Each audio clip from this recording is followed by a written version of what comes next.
Hello, and welcome to another episode of Storytime. Today's story is called, appropriately, The Storyteller. It's from my collection, Traveling Left of Center and Other Stories. The Storyteller. When I was a little girl, we lived in a big stone farmhouse on the outskirts of the city. In the barn behind the house, there were 3 cows, 2 sheep, and a horse we called Lightning, because when he ran, his hooves would draw sparks from the stony path. The children gathered around Connie when she began telling her stories, and for a brief time they'd forget the needles and the pills, the cold examining table, and the way they could never really tell what the doctors were thinking while they were poked and prodded. Connie took them away from the green-walled prison that was their home to a place where children ran freely in knee-high grass, not shuffle like old men down linoleum-floored halls, dragging ivy poles along with them like uprooted trees. "Did your sheep have names?" It was Carla, always Carla, who interrupted the story to get the details clear. Carla wanted answers to all her questions, even the most unanswerable one of all. Why? "One was called Fluffy and the other Muffy," Connie answered obligingly. Those weren't good names, but they'd be easy to remember. She had to keep all the details consistent. The children would notice any changes, any misnamed animals, or misplaced buildings, and then the fabric of the story would disintegrate. Every morning my father would go outside and milk the cows that were standing in the fragrant straw. The cows liked being milked. They knew how important it was to give rich cream for butter and warm milk for my oatmeal. And they liked the way my father would stroke their sides after he was through, telling them what good animals they were and how much they were needed. Because of them, we always had plenty of milk in the house. When they needed milk in the house, which was most of the time, Connie would pick through the debris on her father's dresser, searching for enough money to buy another quart. Sometimes there was enough, but more often than not, the money for milk and other necessities would have been swallowed up with the beer he drank each day after work. Then she would have to have bread for breakfast, with cold water to wash down the day-old slices. "Did you have a dog, Grandma Connie?" Jessie asked. Jessie had a dog once, Connie knew. But a doctor had told his parents that it was the cause of his sickness, and so they put it to sleep, telling Jessie they had given it away. But he told Connie he had overheard them talking one night, and he knew that was a lie.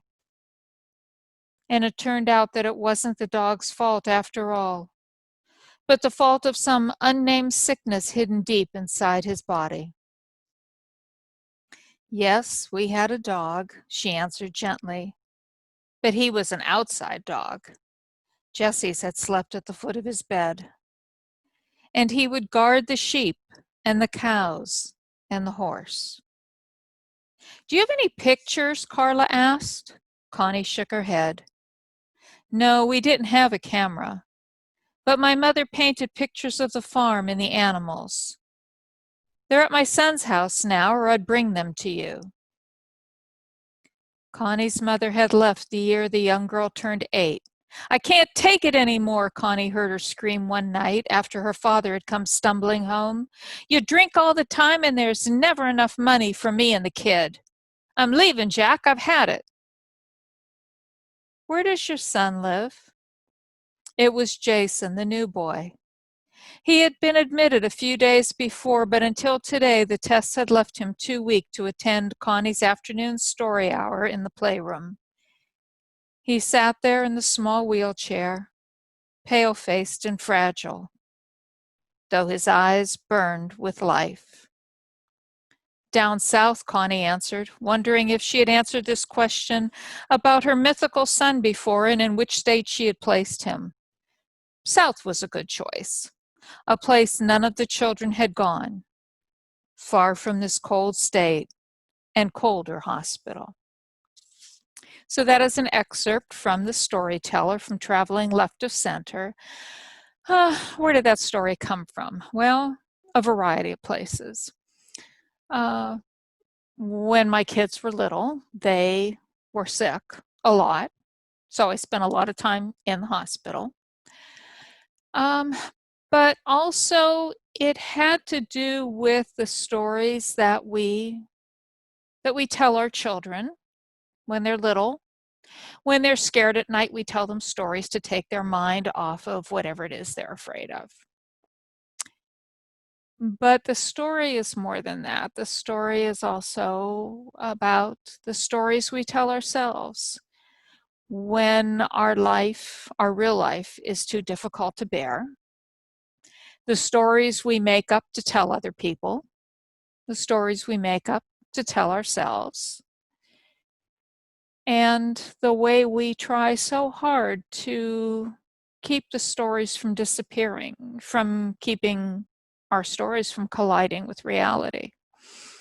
In The Storyteller, Connie visits the hospital for the afternoon story time, makes up stories about a childhood she never had, about a son she never had, about grandchildren she doesn't have. She makes up stories and she tells the stories to the children because she wants to give them something to help them forget about what's going on in their real life. But at the same time, she makes up stories that she wishes were her own reality. You'll have to read the whole story to find out what happens. Does Connie's real life collide with her made-up life? Is this a healthy way for her to make it through the day, or is this a path she is on that will ultimately bring her more heartache? I'm not telling. I know how it ends, but I'm not going to tell you. You will have to pick up your own copy of Traveling Left of Center and read The Storyteller and find out what happens next. In any case, I hope you are touched by the story, moved by the story. And if you read it, if you like it, reach out to me. Let me know what you think. And at the same time, think about what stories you have told yourself. And if the stories you tell yourself, do they sometimes come true? And why do you tell yourself stories? Always something to think about.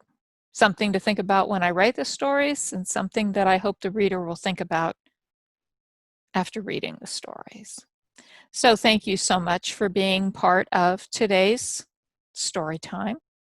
And I look forward to the next time we get together and I get to share another story with you.